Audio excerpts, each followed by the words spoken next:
अस्सलाम वालेकुम वरहमतुल्लाहि वबरकातुहू। आज की इस वीडियो में मैं आपको कुछ ऐसे अल्फाज बताऊंगी जो मलय भाषा मलय और उर्दू में बिल्कुल एक जैसे हैं, और उसकी वजह से जो उर्दू स्पीकर्स हैं वो मलय के वर्ड्स आराम से याद कर सकते हैं और मलय स्पीकर्स उर्दू के अल्फाज आसानी से याद कर सकते हैं। इस सिलसिले में हम 4 प्रोग्राम्स कर चुके हैं और ये जो है ये 5वां प्रोग्राम है, इसकी 5वीं वीडियो है। अभी तक हम 60 इस तरह के अल्फाज सीख चुके हैं और 61वां लफ्ज़ है ज़िराफ़ा। मलय में इसको ज़िराफ़ा कहते हैं और उर्दू में कहते हैं ज़राफ़ा। उससे अगला लफ्ज़ है रोती। मलय में इसको रोती कहते हैं और उर्दू में डबल रोटी या फिर रोटी कहते हैं। इसका मतलब है कि मलय में डबल रोटी को भी रोती ही कहते हैं। उससे अगला लफ्ज़ है गिलास। इसको उर्दू में भी गिलास ही कहते हैं और मलय में भी गिलास कहते हैं। उसके बाद है महाल।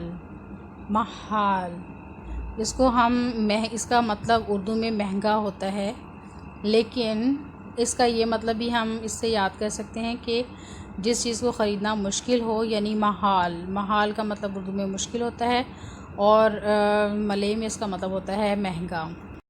फिर है साबुन। इसको उर्दू में भी साबुन कहते हैं और मलय में भी इसको साबुन ही कहते हैं। उसके बाद है शैम्पू। इसके स्पेलिंग अगरचे मलय में मुख्तलिफ हैं, लेकिन इसको कहते शैम्पू ही हैं और उर्दू में भी हम इसे शैम्पू कहते हैं। उससे अगला लफ्ज़ है बातरी। इसको मलय में बातरी कहते हैं और इसको इंग्लिश का वर्ड है, तो उर्दू वालों ने तो इस तरह ही अडॉप्ट किया इसको बैटरी के नाम से, और मलय में इसको कहते हैं बातरी।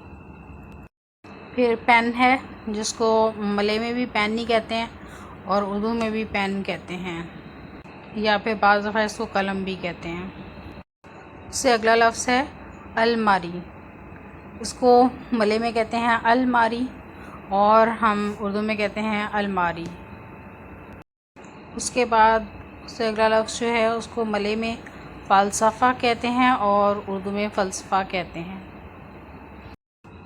उसके बाद है हुरूफ़। हुरूफ़ का मतलब होता है हर्फ। मलय में उसको हुरूफ़ कहते हैं और उर्दू में हर्फ। उससे अगला लफ्ज़ है माहा। माहा का मतलब होता है अज़ीम या बहुत बड़ा, और उर्दू में भी हम माहा का लफ्ज़ इस्तेमाल करते हैं और इसका मतलब होता है, और ये भी बड़े के मतलब में ही आता है। उससे अगला लफ्ज़ अगरचे बहुत कॉमन नहीं है उर्दू में, लेकिन हाँ मलय में इसको कहते हैं मनुष्या और इसका मतलब होता है इंसान, और उर्दू में इसको मनुष्य कहते हैं, मनुष्य, और इसका मतलब इंसान होता है। तो लेकिन ये इस्तेमाल कम किया जाता है, उर्दू में मनुष्य और मलय में मनुष्या। उसके बाद है मिस्कीन। मिस्कीन को गरीब भी कहते हैं और मलय में मिस्कीन और उर्दू में भी हम मस्कीन कहते हैं। उसके बाद है मुफलिस, और मुफलिस को उर्दू में भी मुफलिस कहते हैं, यानी कि जो बैंकरप्ट हो। उसका मलय में इसका मतलब होता है बैंकरप्ट, यानी कि जिसके पास बिल्कुल कोई पैसा ना हो, उसको मुफलिस कहते हैं।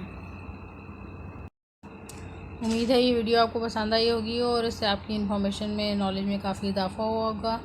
अगली वीडियो तक के लिए अल्लाह हाफ़िज़।